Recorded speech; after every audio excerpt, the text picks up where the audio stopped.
Pendant l'été 2022, on a assisté à une succession de discours de jeunes diplômés des grandes écoles appelant ouvertement leurs camarades à bifurquer ou à déserter. Les médias se sont emparés du sujet et ont multiplié les articles, les interviews et les portraits de ces bifurqueuses et bifurqueurs. Ayant écrit un livre sur le sujet, Le courage de renoncer, j'ai été invité dans plusieurs émissions pour en discuter.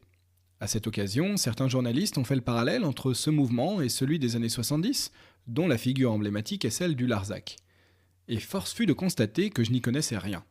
J'avais une image très caricaturale de communauté pseudo-hippie, sans comprendre réellement d'où venait ce mouvement, quelle fut son ampleur et dans quel contexte il apparut.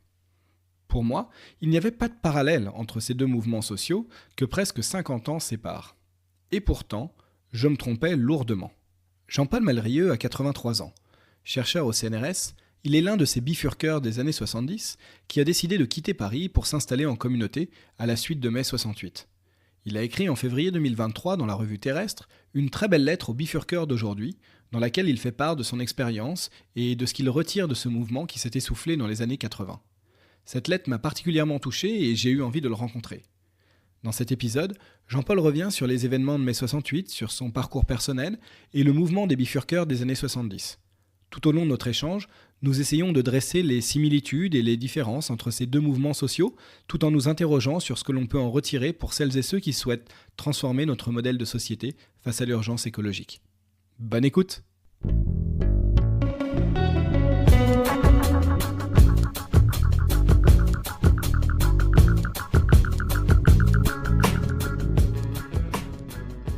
Bonjour et bienvenue. Je suis Jean-Philippe Descas et vous écoutez Oser. Oser est un podcast pour mieux comprendre les enjeux de notre monde face à l'urgence sociale et écologique. C'est aussi une source d'inspiration grâce au parcours de personnes qui nous ressemblent et qui ont décidé de mettre du sens dans leur vie en passant à l'action. Enfin, c'est une ode à l'engagement individuel et collectif pour tenter de rendre le monde un peu meilleur. Si vous appréciez ce podcast, j'ai besoin de votre soutien pour le faire rayonner. Pour cela, rien de plus simple. Il suffit de me laisser une note et un commentaire sur votre plateforme d'écoute préférée. Apple Podcasts, Spotify, Deezer ou autre. Cela m'aide beaucoup à gagner en visibilité. N'hésitez pas non plus à partager les épisodes que vous avez aimés autour de vous et sur les réseaux.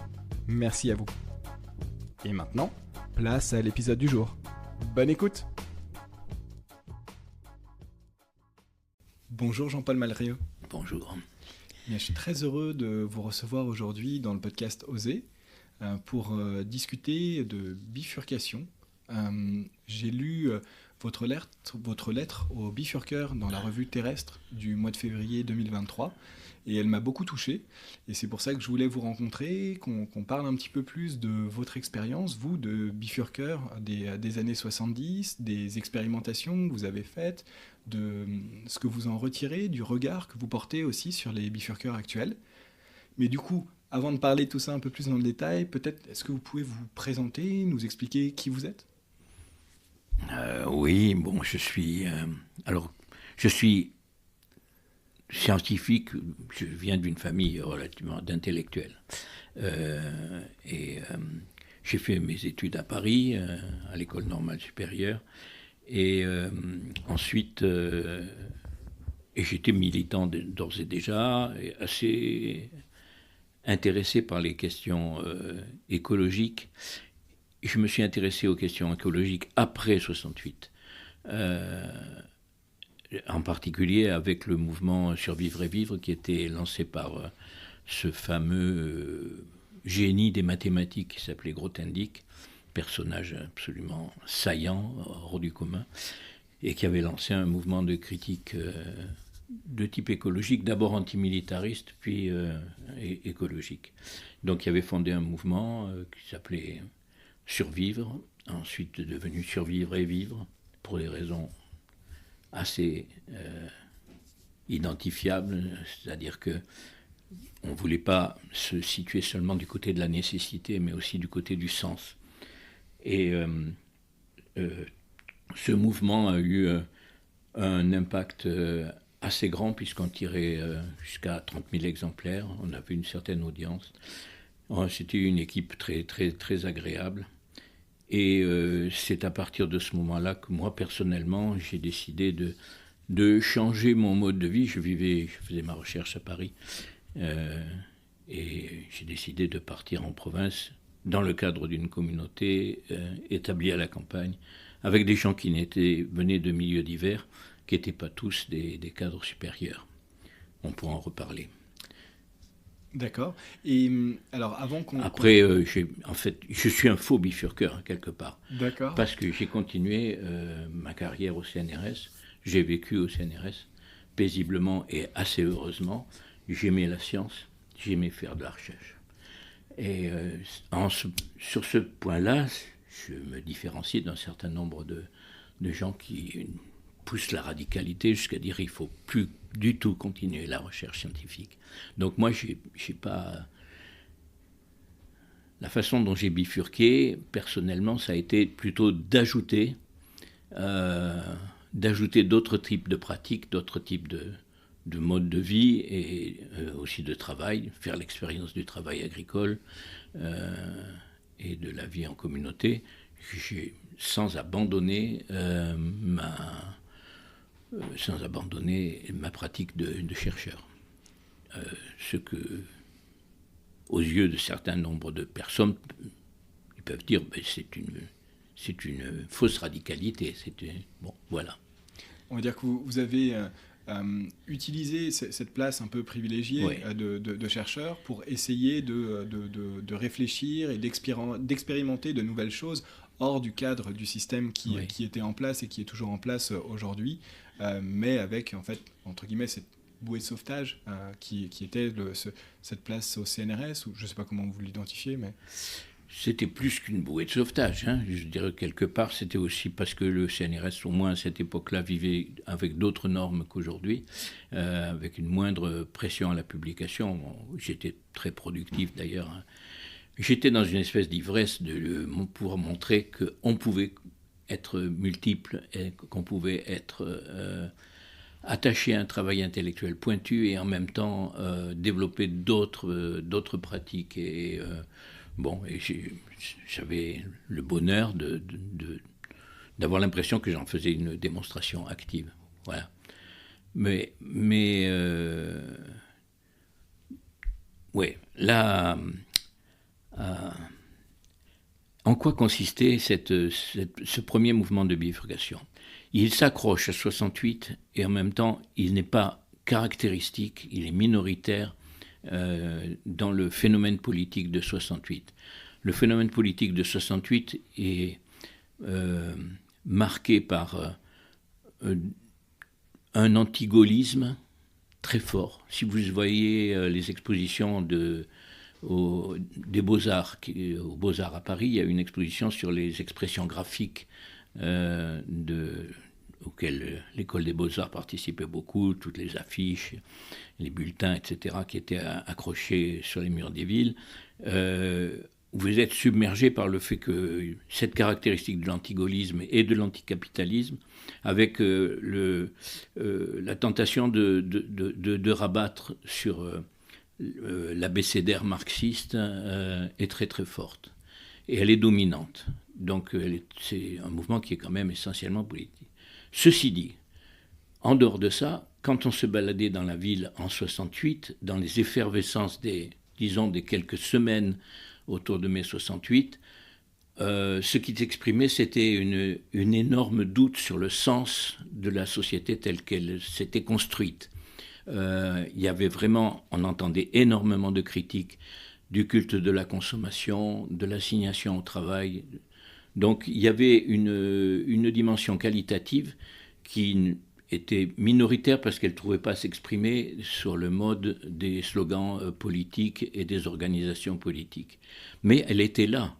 Elle était vraiment impressionnante. C'était fabuleux. Moi, je me rappelle, j'habitais dans le sud de Paris et quand je prenais le métro ou le train de RER et que ces wagons dans lesquels les gens ne s'étaient jamais adressé la parole bruissaient d'interrogations sur mais oui, il faut tout changer, etc. Il y avait une véritable aspiration qualitative à donner un autre sens à l'existence sociale. Donc ça, c'était frappant, mais ça passait sous les radars des slogans politiques. Donc c'était là. Et donc, là, il y a eu deux types de décrochage. Il y a eu des gens qui ont décroché pour des raisons de passion politique, en particulier avec l'ouvriérisme. Quantité de gens sont allés en usine, ont décidé moi, j'ai eu des copains qui étaient normaliens, maîtres assistants, certains sont devenus camionneurs, enfin, il y avait vraiment un mouvement d'arrachement qui concernait une minorité, mais qui était possible, et je dirais dans un certain nombre de cas, de mouvements, c'était presque un appel que le groupe adressait à ses membres d'être capables d'eux. Bon, on en faisait beaucoup. Il y avait une espèce d'interpellation du sujet sur le fait de quelle rupture tu es capable. Donc il y avait et c'était parfois difficile à vivre, ça pouvait mettre les gens en danger, le nombre de ceux qui se sont brisés ou suicidés est considérable. C'était pas de tout repos, cette espèce d'interpellation à faire un grand pas de côté. Et ça paraît en fait un peu, j'allais dire bizarre, je trouve pas d'autre terme, de mon regard aujourd'hui en 2023, de se dire pourquoi lorsqu'on est un intellectuel ou quelqu'un dans une position, j'allais dire, de pouvoir ou qui a un potentiel impact, on va dire, sur la société, sur les décisions, de se dire je vais aller en fait laisser ça de côté pour aller travailler en usine ou partager le sort des moins privilégiés. Quelle est la logique derrière? Parce que... ça, c'était le marxisme et l'interprétation, la lecture de la société en termes de classe sociale, et penser que les vrais acteurs d'un changement possible, ils se trouvaient dans les classes opprimées. C'était ça qui fondait ce pari, cette espèce de déclassement volontaire qu'un certain nombre de gens ont fait. Parce que c'est pas tellement nouveau, j'allais dire Simone Veil, dans les années 30, l'avait déjà fait, oui. Elle était partie travailler 1 an en usine en 1934 Mais Simone Veil, c'est vraiment une exception extraordinaire. Hein. Je pense que dans ma génération, par exemple, dans ma génération, il y avait une fraction plus importante de gens qui ont été complètement ébranlés par mai 68. Mais comme je vous le disais, il y avait ceux qui étaient dans un credo politique de type traditionnel, une espérance d'insurrection des classes populaires contre l'oppression. Après, il y avait ceux qui étaient dans une démarche... On a été très, très influencés par le discours situationniste, qui était un discours extrêmement minoritaire, mais qui ne se place pas vraiment du côté de la dénonciation de l'exploitation, mais du côté d'une critique de sens. Disons, la société, avec cette espèce d'hyperspécialisation, d'assignation à la production et à la consommation, dénuée d'interrogation sur le sens de l'une et de l'autre, cette interrogation a eu un impact, alors que les situationnistes étaient très peu nombreux, mais a légitimé des interrogations d'un autre type que les interrogations classistes habituelles.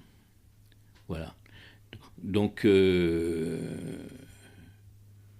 ça, c'est un peu le cadre dans lequel, en fait, il y avait différents mouvements intellectuels de 68 qui interrogeaient le système en place. Et quel était, en fait, un peu les reproches, j'allais dire. Donc on a parlé du rapport au travail, de la division du travail, la question du sens, l'exploitation ouvrière. On a parlé aussi rapidement tout à l'heure de la question écologiste, puisqu'on parlait de Grothendieck, qui avait fondé donc Survivre. C'est ça. La question écologique ne surgit que quelques années après 68, proprement dit. Mais surgit assez fort. Et c'était le terrain sur lequel s'est placé Grothendieck et le groupe Survivre et Vivre auquel j'appartenais. Donc une critique, c'était une critique double, hein, c'était une critique des périls intrinsèques que la démarche techno-capitaliste représentait. Donc il y avait une critique de ce type-là. Et puis à côté de ça, une critique sur le peu de sens que chacun d'entre nous pouvait trouver à sa vie, à trop s'inscrire dans ces logiques de spécialisation et de prolifération qui étaient caractéristiques du système capitaliste. Voilà, avant même que sa version libérale ne voit le jour et ne triomphe complètement. On était encore dans le cadre d'un capitalisme, en France en tout cas, qui était organisé par l'État, et avec une technophilie forte, mais autour des questions du nucléaire, ça se voyait bien. Mais ouais, il y avait donc cette interrogation. Voilà. Alors, donc, à ce moment-là, on voit effectivement multiplier des initiatives de petits groupes qui essaient d'établir des rapports différents entre eux, donc vivre ensemble, partager davantage, partager les ressources économiques, et éventuellement essayer d'avoir un autre rapport au travail. Et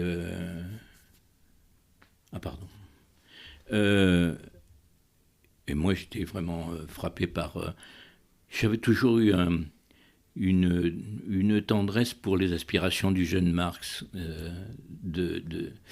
l'idée de vivre pas enfermé dans une position et d'être... Il y a des phrases dans les manuscrits de 1944 sur la possibilité un jour qu'on soit pêcheur le matin, ouvrier l'après-midi et poète le soir, ou changer l'ordre. Et donc cette espèce d'envie d'une vie plus pleine, c'était quelque chose qui a travaillé un certain nombre d'entre nous, et en particulier dans la communauté que j'ai un peu initiée, c'était cette espèce d'idéal d'échapper à la spécialisation, d'enrichir nos vies par la multiplicité des pratiques, était très importante. Qu'est-ce que l'écologie venait faire là-dedans ? Et effectivement, on avait l'impression, on pouvait dénoncer, on dénonçait, en particulier on a beaucoup dénoncé les aveuglements du système technicien par rapport aux méfaits d'un certain nombre de ces pratiques. Et par exemple, on a découvert à côté de Saclay un champ dans lequel des fûts de produits radioactifs étaient stockés, abandonnés, fissurés. Et la cécité que pouvaient avoir des scientifiques et des techniciens à l'égard des méfaits de leur propre pratique nous a vraiment frappés, et on l'a dénoncé. Donc là, on était en plein dans la critique écologique. On n'était pas... je dirais que pendant que l'on écrivait sur Vivre et Vivre, ces différents numéros, je crois qu'il y a une quinzaine de numéros qui sont sortis, il y a eu le rapport Mansholt et le Club de Rome, et celui du Club de Rome, qui rejoignait certaines de nos critiques. Bon, moi je dois dire aussi que j'avais des liens personnels avec l'écologie par mon oncle, le mari d'une sœur de ma mère, c'était Charbonneau, qui a beaucoup écrit contre l'aveuglement technicien. Beaucoup s'est fait le chantre de sociétés traditionnelles, et c'est quelqu'un qui a eu une grande influence sur moi. Je suis héritier fondamentalement de mon père, qui était communiste et d'une formation intellectuelle marxiste. Je me suis frotté avec Althusser, contre Althusser à l'école normale. Et donc je ne faisais pas du tout partie des gens qui croyaient religieusement à la scientificité du marxisme. Mais bon, voilà, j'avais aussi cette sensibilité écologique et une sensibilité aussi anthropologique à la question de la multiplicité des solutions à vivre ensemble que l'ethnologie nous montre avec quelle diversité on peut construire des relations sociales et des édifices sociaux, des sociétés. Donc j'avais une grande sensibilité à ça. Je pense qu'à Survivre et Vivre, j'étais le seul à avoir cette sensibilité-là. Mais donc, on était plutôt dans le plus. Donc le rapport du Club de Rome nous dit, attention, on va être dans le moins. On va manquer. Et alors c'est assez curieux parce que quelque part, ils se sont complètement trompés. Il nous a dit on allait manquer d'énergie. Malheureusement, au contraire, on crève d'un excès d'énergie. C'est-à-dire, on nous annonçait qu'on n'aurait plus de pétrole, on en retrouve toujours davantage.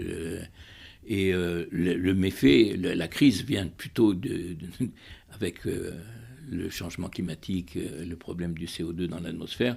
On voit bien que le problème n'a pas été un manque de ressources, mais un excès de ressources.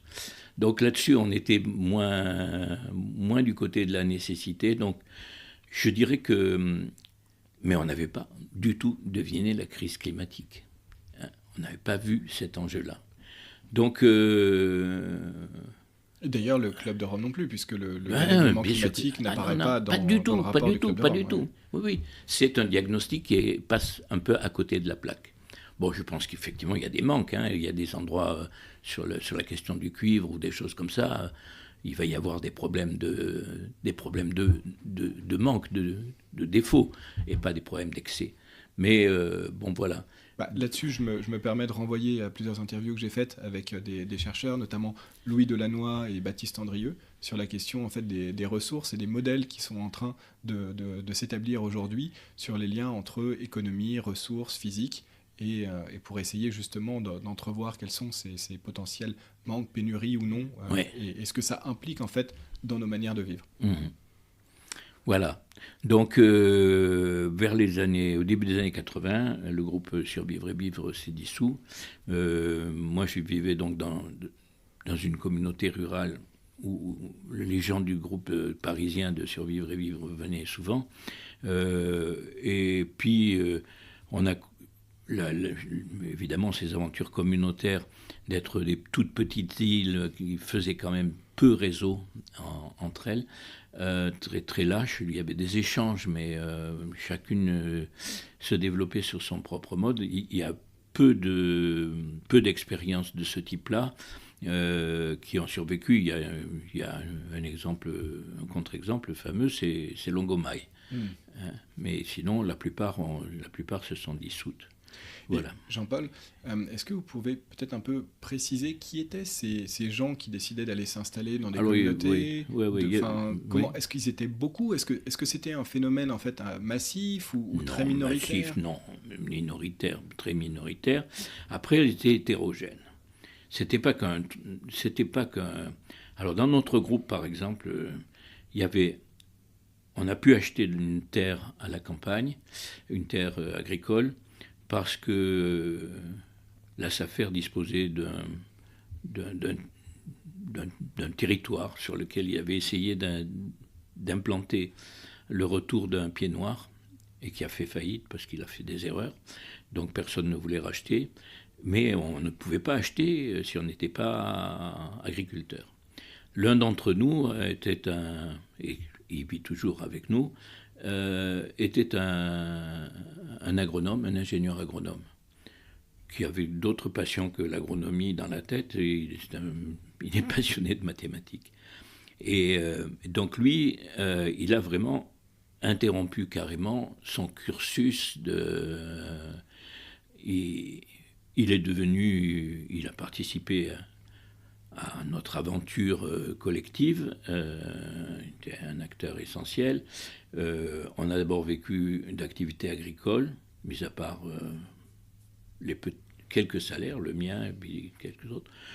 Et donc lui est un exemple de bifurqueur. Effectivement, il est devenu menuisier, puis ensuite il a fait un petit peu de recherche en maths, puis il est devenu enseignant dans le secondaire. Mais voilà un exemple. Alors chez nous, il y avait ça, il y avait un médecin, il y avait mon ex-femme qui était enseignante, Danielle est devenue psychologue, mais à l'époque, elle n'était pas encore... Elle avait fait des études de lettres. Il y avait une infirmière. Il y avait... enfin voilà, on était... C'était très hétérogène très en termes hétérogène. de métier, de classe sociale. Oui, très hétérogène en matière de... Oui, des origines sociales différentes et des inscriptions professionnelles très différentes. Pardon. Et du coup, comment est-ce que vous vous êtes tous retrouvés et qu'est-ce que ça veut dire vivre en collectivité? Qu'est-ce que vous disiez? Voilà, il y avait quelques salaires, du coup vous partagiez les salaires avec tout le monde. Ça, voilà. Comment ça se passait? Oui, on mettait les ressources agricoles qui étaient quand même assez importantes parce qu'on faisait un très très bon fromage de chèvre qui se vendait très bien, puis de l'agriculture de céréales. Bon. Et on mettait on avait économie commune. D'accord, ok. Et comment vous avez rencontré ces différentes personnes? Un peu par hasard. Un peu par hasard. Enfin, Paul, le copain qui a acheté la terre, qui était en possibilité d'acheter la terre, lui, je l'avais rencontré dans le cadre d'un groupe contestataire qui s'appelait Labo Contestation, qui était un groupe de gens qui travaillaient dans le milieu scientifique et de la recherche. Et voilà, je l'avais rencontré là, et d'autres, c'est parce que des liens familiaux. Mon frère qui avait essayé de faire une école alternative à Toulouse, qui connaissait des gens qui se sont embarqués dans notre aventure. Et après, on a établi quelques liens avec d'autres communautés qui avaient des profils un peu différents, des rapports à la politique et à l'écologie un peu différents. Et voilà. Vous étiez combien en tout Nous, on était 8 adultes. Et est-ce que ce mouvement est emblématique, même si c'est une minorité, de certaines personnes au sein de l'ENS, ou en tout cas de certains chercheurs ou, non. Non, je pense que... Non. Parce que pour faire ce genre... Moi, à l'école, à l'ENS, ce que j'ai vu des gens qui ont vraiment quitté le parcours attendu, j'ai vu des gens qui sont rentrés dans la politique sur le mode militant sacrificiel, en particulier Robert Linhart, qui a écrit L'Établi, que je connaissais bien, qui lui était un maoïste un peu fou, enfin, d'une foi incroyable. Et puis j'ai connu des gens qui sont... Oui, j'ai connu des gens qui un peu aussi avec la désespérance de l'effondrement, des espérances de 68, se sont lancés dans des parcours romantiques. Je parlais d'un gars qui est devenu chauffeur de poids lourd. Oui, j'en connaissais plusieurs. Et voilà. Donc, c'est pas... Mais on peut dire que c'est quand même extrêmement minoritaire. Ceci dit, on se posait la question, on croyait vraiment que quelque part, ce système engendrait trop d'absurdités, était basé sur des hypothèses trop stupides, trop aliénantes, et que quelque part, il était plus ou moins condamné. Donc il y avait un certain messianisme quand même là-dedans, et un messianisme qui s'est démontré très vite illusoire. Hein, seule une petite minorité pouvait estimer qu'effectivement, il allait falloir changer radicalement les hypothèses de base de la construction du système social. Donc c'était... donc après 80, on a eu un retour. Les gens se sont réinsérés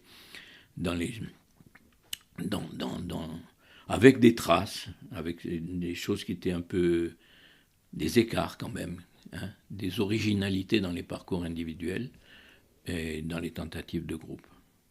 Voilà. Et peut-être si on revient sur mai 68, parce qu'on a dit, enfin voilà, il y avait un gros mouvement, on a interrogé le sens, le rapport à, enfin, un peu ce qu'on interroge aujourd'hui aussi, Oui, hein, oui. enfin, quand on parle de bullshit job, de sens au Tout à travail, fait. de travail délétère pour, voilà, on est en plein dedans en ce moment avec le mouvement social autour de la réforme des retraites, et voilà, ça fait des années qu'on interroge même le travail, enfin en fait j'allais dire, ça fait presque plus de décennies, puisqu'on interrogeait Oui. déjà le travail au 19e siècle, voire avant.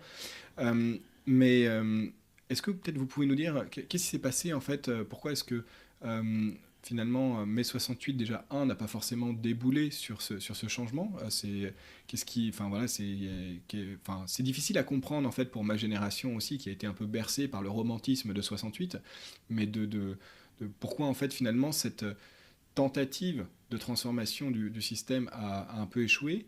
Et deuxièmement, qu'est-ce qui a fait que derrière vous, vos volontés de bifurcation, de vivre autrement, ont aussi fait long feu?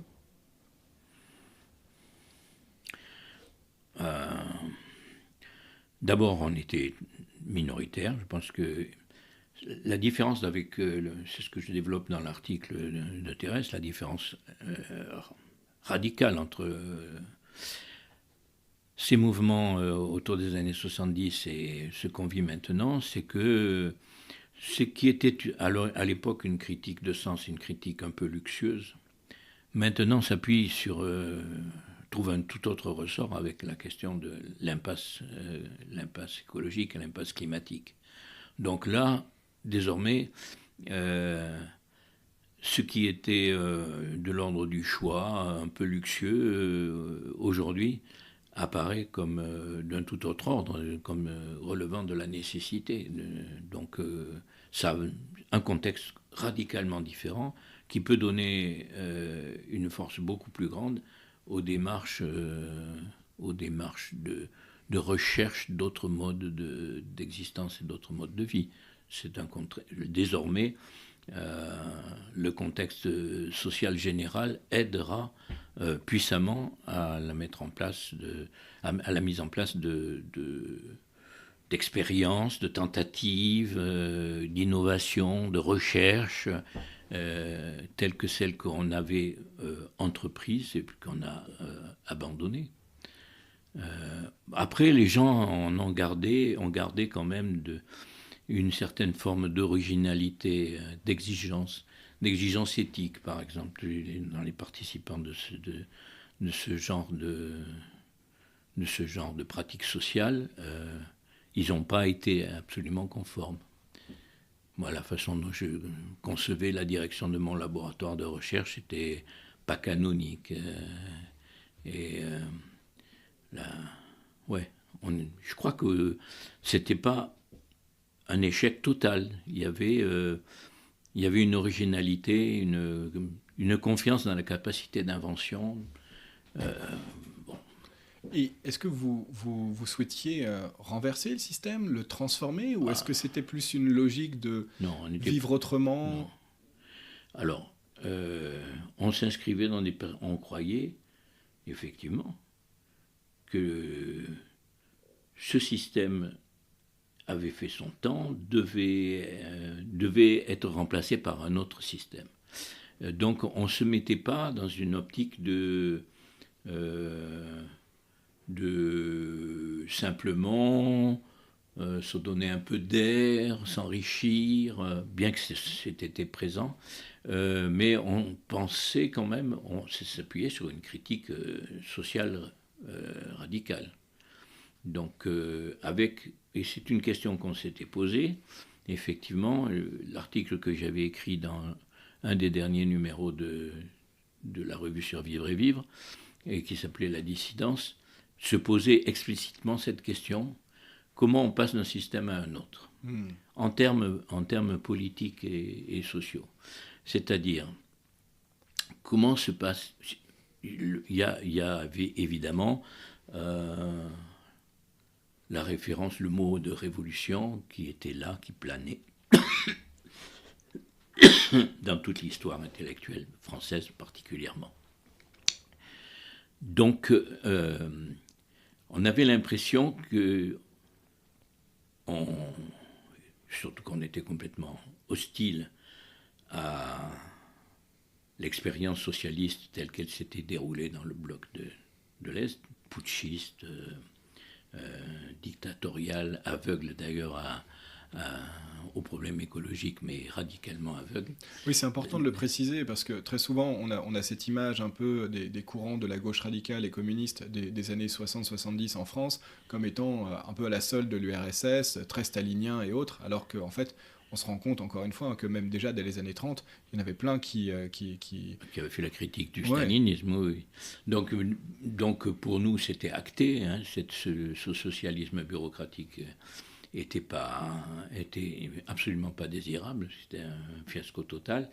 Et donc, s'il devait y avoir une révolution, ou un changement de système, et elle ne pourrait pas prendre cette forme-là, conquête d'un pouvoir central et renversement, suppression radicale de la propriété privée des moyens de production, le bréviaire du marxisme orthodoxe. On savait qu'on ne pouvait pas envisager un scénario de ce type-là. Donc la question comment est-ce qu'une société peut muter, c'était une question qu'on se posait. Et donc j'avais écrit, est-ce que des minorités peuvent finalement arriver à avoir un tel impact que bascule un ordre social? C'était vraiment la question qu'on se posait, que je me posais, moi. Et je me disais, en fait, qu'est-ce qu'on a comme expérience révolutionnaire dans l'histoire? Bon. Et de révolution réussie. Et alors, il y a des moments d'invention sociale extraordinaires. Je pense à l'invention de la démocratie athénienne, où vraiment c'est incroyable. La constitution de la démocratie athénienne par Clisthène et l'autre, comment il s'appelle, je ne me rappelle plus. C'est un moment d'invention sociale extraordinaire, avec on fait l'Édème comme ça, on embrasse les classes sociales et on construit effectivement un édifice social complètement original. Et c'est un moment. Et puis après, l'autre grande révolution réussie, c'est la Révolution française quand même. Parce que, bon, d'accord, elle établit, elle renverse un système de rang, un système d'ordre, et elle met en place un système qui est le système bourgeois, libéral, péniblement, mais elle le fait. Et elle le fait de façon compliquée, tortueuse, avec des retours en arrière, des avancées, des régressions. La question de la démocratie politique est à peu près résolue lentement, malgré les retours en arrière. Petit à petit, la démocratie, au sens où chacun a un droit de vote égal, va finir par s'installer. Et puis l'ordre bourgeois, basé sur la liberté de la propriété privée d'entreprise, avec les rapports de classe capitalistes, c'est une mutation. Et c'est une mutation réussie. Voilà. Et ça ne s'est pas fait en un jour. Ça s'est fait progressivement. Et si en France, ça a pris une forme extrêmement violente parfois, avec la Révolution française, dans d'autres pays, ça s'est fait plus doucement. Voilà. Donc, Et du coup, je précise, pardon, quand on dit révolution réussie ici, c'est un changement d'ordre social ouais, vers un autre, exactement. sans avoir en fait un regard, j'allais dire, sur la qualité ou non Non, je que ne fais l'on pas une pourrait avoir. évaluation. Oui, oui, voilà. C'est pas de toute façon, je ne crois pas à un achèvement, une libération définitive et l'établissement d'un ordre idéal. Hmm. Mais on peut dire que quand même le passage de l'ordre d'Ancien Régime à l'ordre bourgeois a été une véritable révolution. Ça me paraît certain, au sens qualitatif, hein, au sens, disons, presque de la physique, hein, une transition de phase. Voilà. Donc, on se posait cette question-là. Est-ce que on pense qu'à travers ces expériences diverses, on est susceptible de s'inscrire dans une bascule. Voilà. Alors, à l'époque, je pense que c'était aberrant parce qu'il n'y avait pas notre seul ressort, c'était une critique du non-sens et des absurdités, bon, et des fausses obligations. Et bien sûr, maintenant, c'est complètement différent, puisque, effectivement, l'impasse dans lequel le capitalisme s'est mis avec sa frénésie productiviste et d'exploitation de la nature à tout crin et aussi de monter des inégalités sans limite, et, je veux dire, l'illimitation intrinsèque du processus capitaliste vraiment met en cause la possibilité de le garder. Mais comment on pourra en sortir, ça c'est une question qui m'obsède et dont j'ai essayé dans l'article en question dans Terrestre, j'essaie de montrer un peu, d'avertir sur des choses trappes. C'est pas du tout évident comment on peut être utile à une mutation, quelle forme elle peut prendre, je n'en sais rien, parce que ça va dépendre aussi de la vitesse avec laquelle les impacts, par exemple, du changement climatique vont frapper la société, les sociétés très organisées que nous avons. Et alors, je voudrais revenir peut-être sur un point qui n'est pas très évident pour ceux qui nous écoutent, qui est pourquoi, en fait, forcément aller dans la direction d'un basculement ou d'un changement de système. Est-ce qu'on ne pourrait pas, en fait, améliorer le système tel qu'il est aujourd'hui, le rendre un petit peu moins pernicieux? Pourquoi, en fait, chercher à opérer une bascule, une sorte de révolution? Oui, bonne question. Il y a la tentation, bien entendu, de simplement corriger ce système. Je dirais que oui. À côté de la question climatique, il y a la question de la divergence sociale. Je dirais le fait qu'intrinsèquement, les logiques de la concurrence amènent à une concentration de la richesse dans de moins en moins de mains. Donc il y a quelque chose d'un peu intenable dans la course du capitalisme tel qu'il fonctionne. Donc je crois que on ne peut pas imaginer. On peut évidemment imaginer une techno-réparation du problème de la crise climatique, un État très autoritaire décide de mesures drastiques concernant l'usage du carbone, remplace ça par le nucléaire à haut rendement. Et puis, on peut ajouter à ça une version un peu social-démocrate concernant la répartition des richesses. Bon, les projets de Piketty, par exemple, sont dans le sens comme ça de quelque chose qui paraît raisonnable. Donc on met Piketty plus Jancovici et on a la possibilité d'avoir une espèce de social-démocratie réparatrice de façon technique, contrôlant à la fois les périls mécaniques au niveau écologique et les dérives de l'excès de concentration des richesses dans la répartition. C'est un scénario qu'on peut imaginer.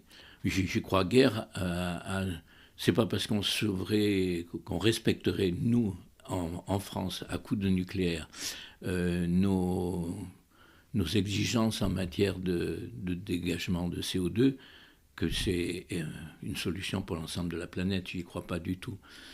On va devoir vraiment passer par beaucoup moins réduction considérable des consommations d'énergie et des biens matériels. Oui, parce que c'est vrai que c'est dit comme ça, j'allais dire que c'est presque un monde où on se dit « Ah, bah c'est plutôt cool, on va garder notre confort, et puis finalement, ça va bien se passer. » Mais bon, quand on creuse, on se rend compte qu'en fait, c'est assez illusoire, ou en tout cas, ça tient sur des possibles retournements technologiques qui, n'ont jamais vu le jour dans l'histoire, n'ont jamais existé, et qui sont très hypothétiques, en fait.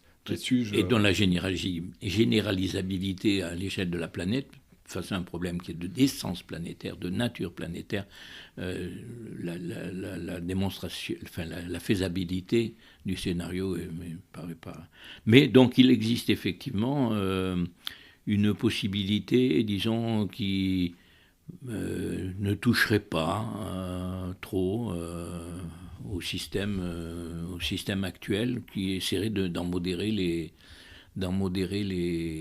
excès. Je sais que ça existe. Parfois, l'autre jour, j'écoutais un speech d'Aurélien Barraud, assez brillant, qui s'adressait à des jeunes ingénieurs. Et quelqu'un dans la salle lui dit « Bon, je vous ai écouté, vous ne mettez pas en cause le capitalisme. Pourquoi vous faites ça ?» Il dit « Oui, j'aurais pu le faire. Mais il est certain que ma critique, elle est plus profonde que ça. » Soit. Je pense qu'il a raison. Quelque part, c'est plus profond. Mais néanmoins, le lien interne qu'il y a entre un système capitaliste qui est basé complètement sur la concurrence, la propriété privée et la concurrence acharnée, dans la concurrence, il y a la fébrilité. Le court terme l'emporte toujours. Si je suis à la tête d'une entreprise, que je ne prends pas la bonne décision face à mes concurrents à l'instant T, même si je sais que la décision que je vais prendre, à court terme, il faudra que je l'abandonne. Si je ne la prends pas maintenant, je vais être liquidé par la concurrence. Donc, quelque part, la précipitation est au cœur même de la logique de marché. La précipitation et l'allocation, puisque en fait, les fonds, les subventions, les financements ne sont pas alloués en fait, vers les projets qui améliorent le bien commun. Il faut que je les alloue immédiatement à ce qui me met en meilleure position de concurrence par rapport à la concurrence. Et de plus de profit. C'est ce qu'on voit plus de profit, avec oui, bien sûr. Voilà, oui. des startups qui promettent de livrer en 15 minutes du whisky, des gâteaux, apéritifs dans le centre de Paris en moins de 15 minutes, qui lèvent des dizaines de millions d'euros, tandis que l'économie sociale et solidaire, les infirmières, les aides à domicile, les assistantes maternelles crèvent la bouche ouverte. Oui. Donc je pense qu'effectivement, on ne peut pas ne pas se poser des questions sur les racines fondamentales, axiomatiques du capitalisme, en ce qu'il est coextensif, responsable de la crise écologique. Donc après, on peut... je pense qu'on peut éviter le mot révolution, on peut essayer de se dire qu'il s'agit d'une mutation, on peut chercher d'autres... N'empêche que je pense qu'inévitablement, il y aura des affrontements, politiques majeurs. Je veux dire, quelque part, ne pas remettre en cause le droit à l'illimitation de la propriété, où c'est pas possible. Quelque part, les les nantis du système vont se défendre, ils vont dire tout de suite que vous voulez taxer mon héritage, mais vous êtes des liberticides, c'est le goulag derrière, etc. On va avoir des conflits politiques, qui me semble inévitable. Mais c'est un peu là aussi où ça m'intéresse beaucoup de discuter avec vous de cette thématique, parce que dans ce que je vois, moi, des bifurcations actuelles, alors aujourd'hui, on parle beaucoup d'ingénieurs, de grandes écoles qui bifurquent, qui opèrent des grands changements. Moi, ce que je vois concrètement à travers les gens que j'ai pu interviewer, avec qui j'ai discuté, etc., c'est qu'en fait, c'est des bifurcations qui restent quand même très dans le système. Ça reste en fait très, très, très poli, souvent pas loin du greenwashing, de la fausse bonne idée, ou voilà, ça reste très Startup Nation compatible, on va dire. Et c'est surtout complètement dépolitisé.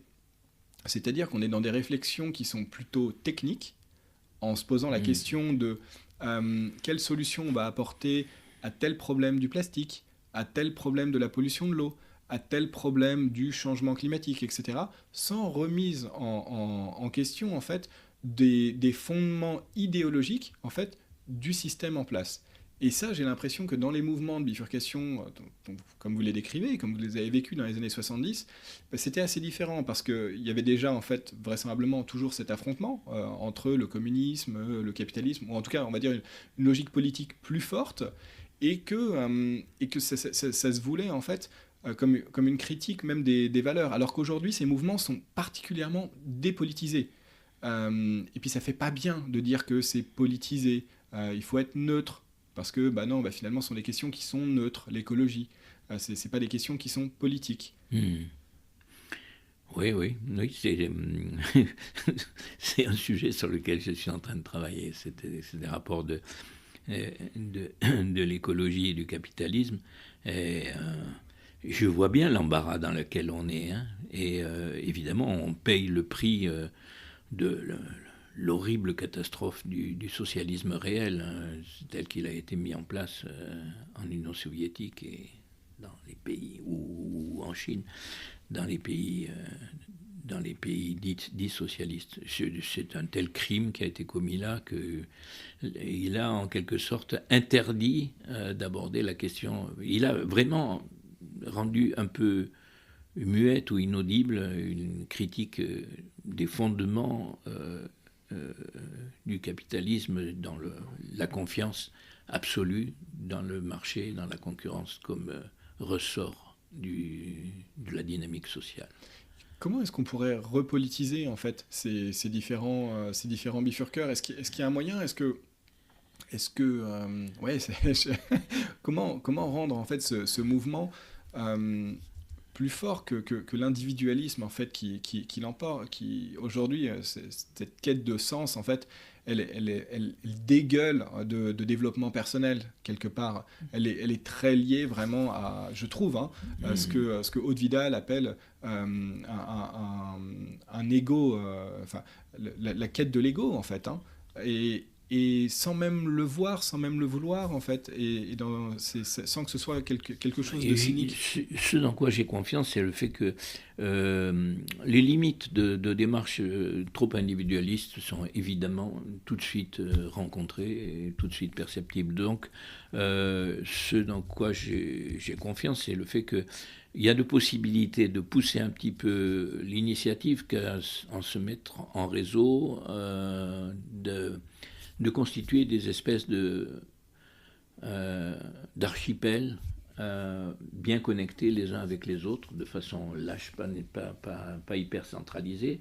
Ce qui s'est passé autour de Notre-Dame-des-Landes, ou ce que vous m'avez parlé des gens autour de Vaour et de cette région-là du Tarn.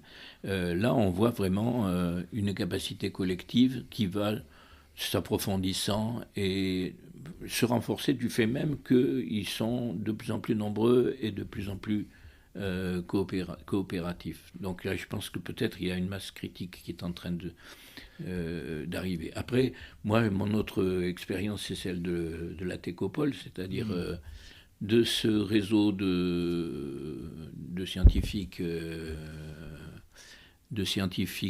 toulousains de différentes disciplines et qui combinent la dimension critique avec la dimension expérimentale. Il y en a pas mal qui font des choses vraiment intéressantes, même dans leur labo.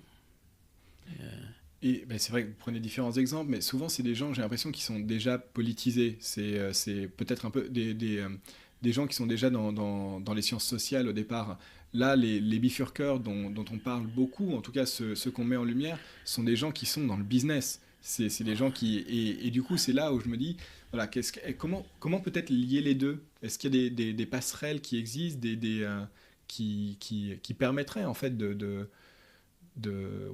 créer ces liens, ces réseaux?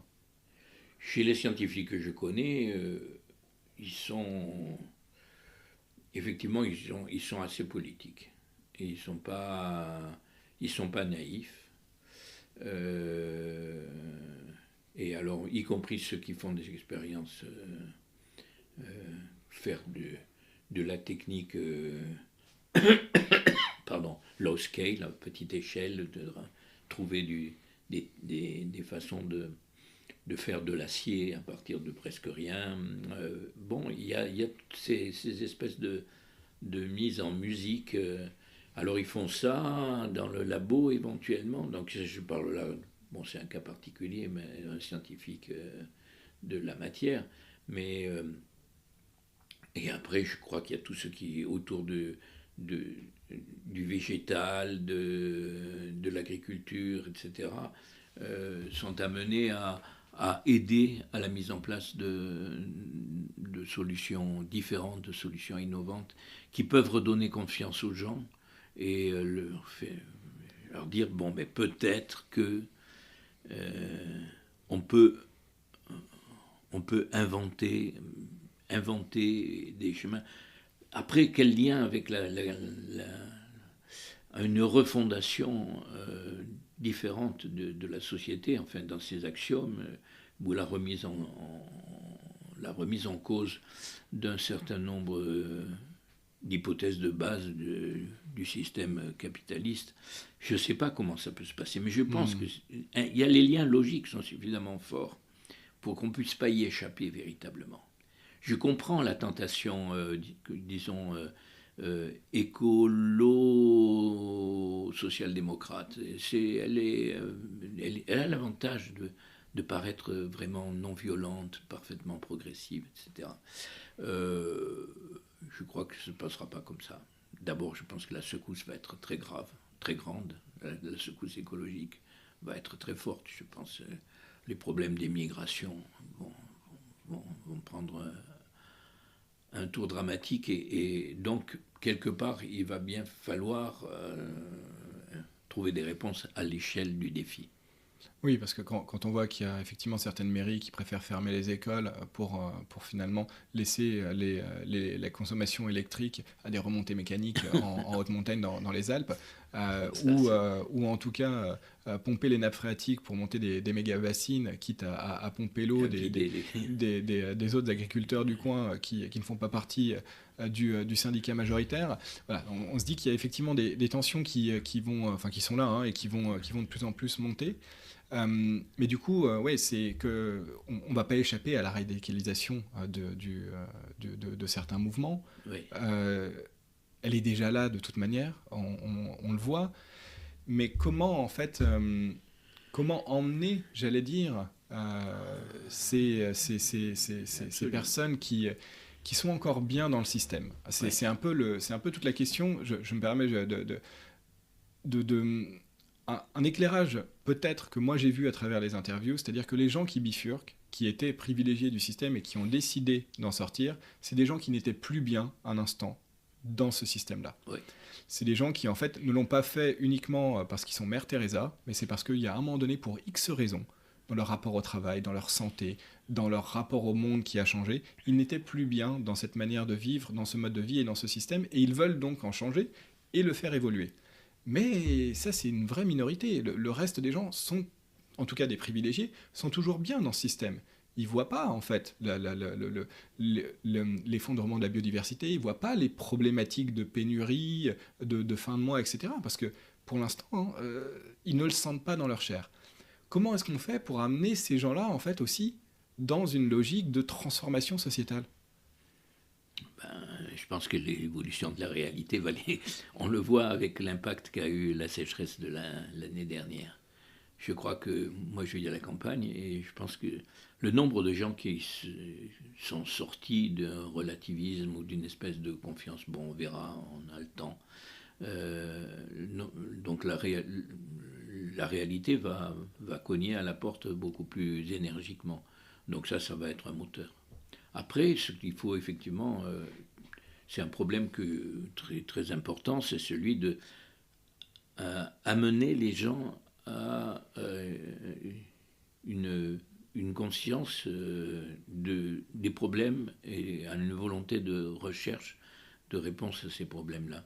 Et là, il y a toujours le piège de la radicalité qui consiste à dire ouais, moi, je vais démontrer que le problème est grave par des actes radicaux. Mais ce n'est pas du tout sûr que les actes radicaux ne convainquent d'autres que ceux qui sont déjà convaincus. Mm-hmm. Donc ça, la question de la responsabilité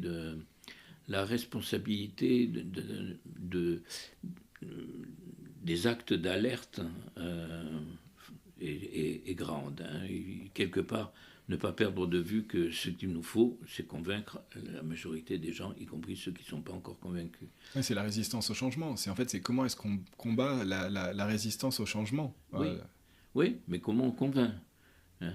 Il va y avoir, qui est des salopards, des gens qui ont vraiment tellement d'intérêt dans la perpétuation du système, quoi qu'il arrive, et coûte que coûte, il y en aura.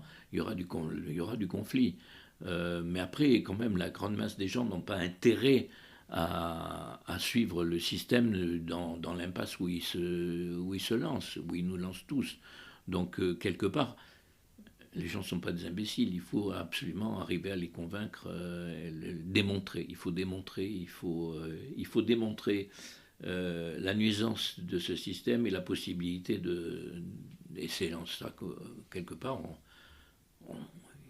les dimensions politiques sont essentielles. On ne peut pas contourner la politique. Je veux dire, quelque part, je ne crois pas que le système s'effondre de lui-même comme ça et qui parte en miettes et qui laisse aux individus, aux micro-communautés, la possibilité de développer sur les ruines de ce système-là leur positivité. Quelque part, il y aura bien des problèmes d'équilibre, des problèmes de régulation. On va pas, ce ne sera pas la fin de l'État, ce ne sera pas le communalisme dont rêvent un certain nombre de gens. Je ne pense pas. Quelque part, il faudra bien qu'il reste de la politique, c'est-à-dire des choix à faire et voilà. Donc et des régulations un peu générales. Etc. Donc il faut qu'effectivement se développent toutes ces petites initiatives, ces expériences, ces tentatives de refaire des liens différents, des interdépendances différentes. Tout ça, c'est vachement positif. Mais quelque part, un jour, il y aura des changements d'échelle. Il y aura des questions qui vont s'adresser à des échelles qui ne sont pas des échelles micro. Merci beaucoup, Jean-Paul. J'ai une dernière question à vous poser. Est-ce que vous avez peut-être des recommandations de lecture, justement, sur ces thématiques ou sur d'autres que vous voudriez adresser aux gens qui nous écoutent? Des lectures. Je pense... par exemple, si... rester curieux sur les questions d'anthropologie. Ça ne fait pas partie de la culture militante de base. Et je pense que c'est une richesse extraordinaire. Je lisais récemment le livre de